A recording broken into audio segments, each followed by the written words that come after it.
Good evening, Coach Errol. Good evening, ET. Are you, sir? I'm doing good. My second guest tonight is Coach Errol. Errol and I go back many years. We don't want to talk how long because people might know that we're getting really old. But let's just so we go back in the very early 90s or late 80s, I should say. Late 80s. And and so we know each other pretty well, played together and against each other over the years, and coached together against each other over the years.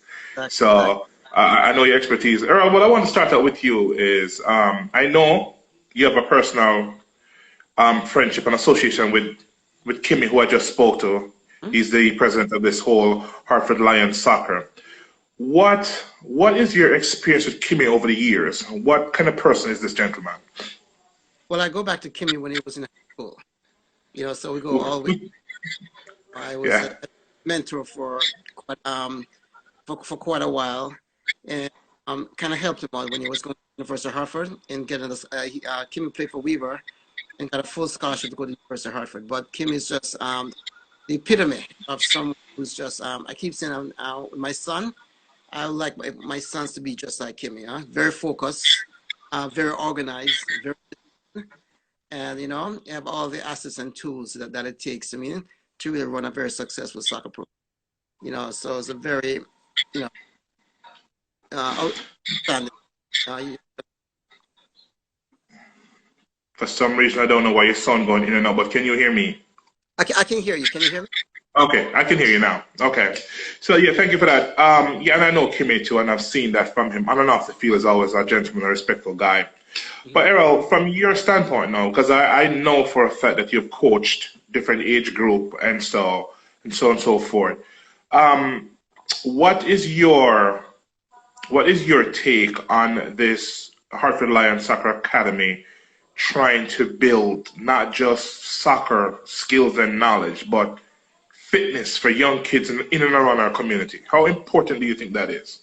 I think it's very important. I mean, soccer is the #1 sport for kids that are 12 and under. And unfortunately, a lot of these kids, once they get older, they tend to gravitate to other sports. But it's very, very important that at an early age, they build the discipline that's involved in playing soccer. And what kids need is just the right tools. They need encouragement from adults and also from their parents. So I think that a program that starts at that early age is really going to not only build on the physical aspect for the children, but the whole mental and social, make them a better or more well-rounded individuals. I think it's very important they start early. And the fact Absolutely. You go ahead. And the fact that that the people that are involved in the programs are knowledgeable of the program, are knowledgeable about the games. So that's very important.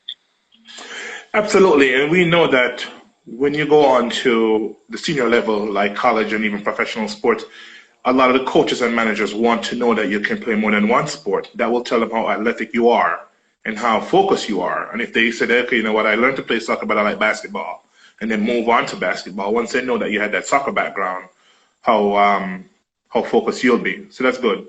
Let me put you on the spot here now, because you and I go way back, so I had to do this to you. But I know for a fact that you have been around a lot of talent at Granby Street. A lot of players come and go at Granby Street. And one thing we have not seen those guys transition onto a higher stage. A lot of people who played back in our days didn't have a platform to go to because there's no MLS. But I would say in the last 10, 15 years when MLS is already here, what do you think is the key, in your opinion, what's the key factor why these guys that play on Granby Street, which I believe a lot of them have the talent, even what I see in the past summer here, have the talent to make that next step. What is the biggest hindrance for them not reaching there? You're right. One of the biggest things is exposure. I think Granby Street, if we promote it, give it the exposure where college coaches will come and watch the games, and that's one of the biggest things. We look at for example, like Easton and Kimmy and all, they played at Granby Street and they played well, but they weren't recognized at Granby Street because they played for Oakwood, or some of these programs that they get the recognition. But if somehow we can build Granby Street soccer so we can get the exposure where college it'd be a venue where college coach will come to look at the games and recruit players, So we'd have to really promote it to that level and get a caliber of players that's going to attract coaches there. I know back in the late 80s, we had that, where the Yukon coach would be there, the coach from Central, from University of Hartford, from New Haven, a lot of regional schools would be there. So over the years, we have lost that. We have lost that. Yeah, I kind of got recruited to Central from Granby Street, but that's a whole other story we'll talk about another day. But you're right about that. I think exposure is the key right there, and I think also, but from an individual standpoint, without being exposed, but from an individual standpoint, where some of these players are concerned, what is the hindrance to some of these players individually? Individually, I think a lot of players just lack discipline. I mean, they're great players. They have natural gifts and natural skills, but with all the skills in the world and all the, if you're not disciplined to work on your craft and to self-motivate yourself, you're only going to get that far. So I think that's one of the impediments that kind of hold back a lot of our kids. It's in discipline and the lack of self motivation. Because I think once you're a good soccer and you play at different levels, people will see you. When I coached at Weaver, for example, for coaches that came to recruit players from other schools, and end up the kids were playing at Weavers and got recruited itself. I mean, and a lot of these kids, a lot of them made it because they have what it takes. And again, the skills level is there, but the skills level is everywhere. But you got to be self-motivated, and you have to be disciplined, and work on your craft. So that is so true. I completely endorse that. I know you're a disciplinarian, and I know that this is why the Hartford Lions Soccer Academy, when you start from a young age, if you get them from 3, 4, 5 years old, and they love the game and continue in the game, once they get up, you don't just teach soccer, but you teach discipline at all levels. And once they get up to a certain age, as they get into the teenage years where they're playing in high school and then college, they'll have that discipline to carry with them, and then they can move on further. They can move on much farther. Yeah. So I know from Kimmy's standpoint that he'll be looking for volunteer coaches. I know that you have a wealth of knowledge in this sport. So are you looking to, not all the time, but at times volunteer to help with the?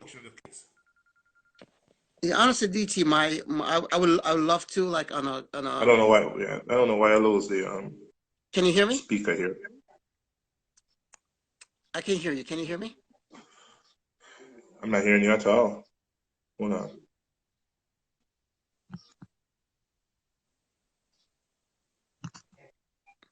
Can you hear me now? I can hear you. Hold on 1 second. Okay.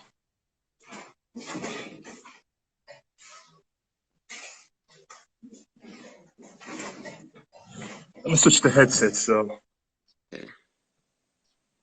So can you hear me now? Yeah, what now? Go ahead. Okay, can you hear me? Yep, got you. Soccer is my passion, and I've been involved in soccer quite a long time. So, and I think in order to get involved full time on a coaching basis, again, it's due to the fact that I'm the president of the West Indian Social Club, and I have another group with kids in Jamaica that I work with. So I wouldn't be able to commit on a full-time basis with any kind of soccer right now. But in terms of doing the clinics or being involved and helping out with any soccer programs in Hartford, I'm willing to do that. But just to get back on a full-time basis, will be another 6 or so years when I retire. That's one of my goals in getting back into working with kids again. Oh, that's awesome. Yeah. So, well, here's the issue now. We're gonna stop right here now, Errol, because this is a weekly show. We hope to get you back on. We know you have a wealth of knowledge you can pass on to a lot of people, not just the kids, but to aspiring coaches also, young coaches or young guys who want to coach, and there's a lot that you can pass on. And I am hoping and praying that if you're out there helping the kids and you see somebody out there, somebody younger, that you can say to them, hey, try this tactic. Because you've been around the sport, like you say, for so many years. So your expertise, your experience, your knowledge is more than welcome. So thank you very much for coming on today with us. And I am going to jump off right now. We have another guest, and thank you. And we're going to certainly talk to you again because we're doing this weekly. You're welcome. Okay, take care. All right. Thanks, Errol. Good seeing you. See you. You too. All right. All right.